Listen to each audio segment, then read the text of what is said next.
All right, so our next card is going to be a jelly print background with a die cut on top of it. And once again, it doesn't matter which background you choose or which die cut you choose.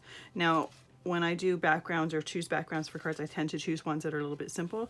These ones are a little bit more fancy than what I normally do. And as you saw me in the picking process, I chose to do this one with the whales. So this is the one that I chose. It's got a tiny little bit of shimmer from that mica spray.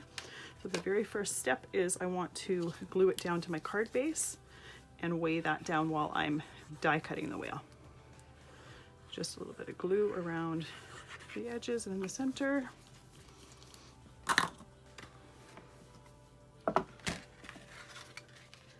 Tuck it to the side here. I did it purposely so that the darker side would be towards the bottom.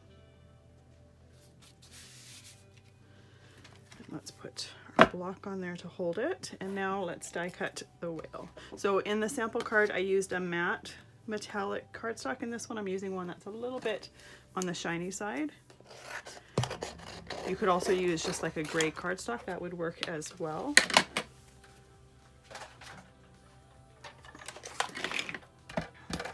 Let's run it through the machine. If you haven't done any die cutting before, I use my Big Shot a lot, so you've probably seen one work, but this is the die. It's got all those little raised edges are the blades. I'm going to put the blade side to the paper and have it so that the blade side is facing up, and then run it through. Super simple, and it cuts the cardstock like magic. So when I cut this out, or when I pull this out of the paper, I'm only pulling the outline. I want all those pieces to stay in there just because I like the way it looked. You could use this just as an outline and pull all those pieces out. It's just personal preference.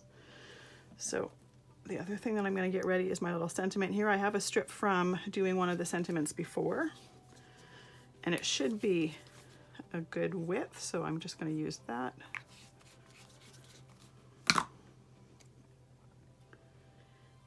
And center it, and then I'm just going to trim the end with some scissors. Something this tiny is easy enough to get a nice straight cut in. And then we're going to simply glue those pieces down. I'm going to do my sentiment first so that I can place the whale around it.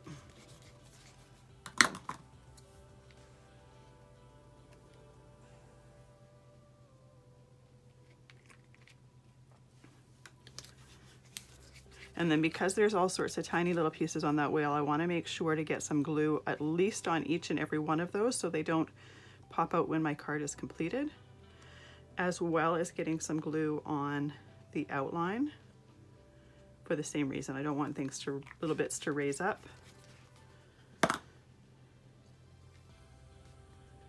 And I like it when the top or the tail is up high and then the whale is down low. I'm going to need to place my block there to hold it in place to dry as well. So it shouldn't take too long to dry. It's just having that block there, it just weighs it down nice and evenly. And when it is done, it'll look exactly like that, but just with a slightly different color for my whale. So I'll see you in the next one, and we will create a card by die cutting one of the jelly prints.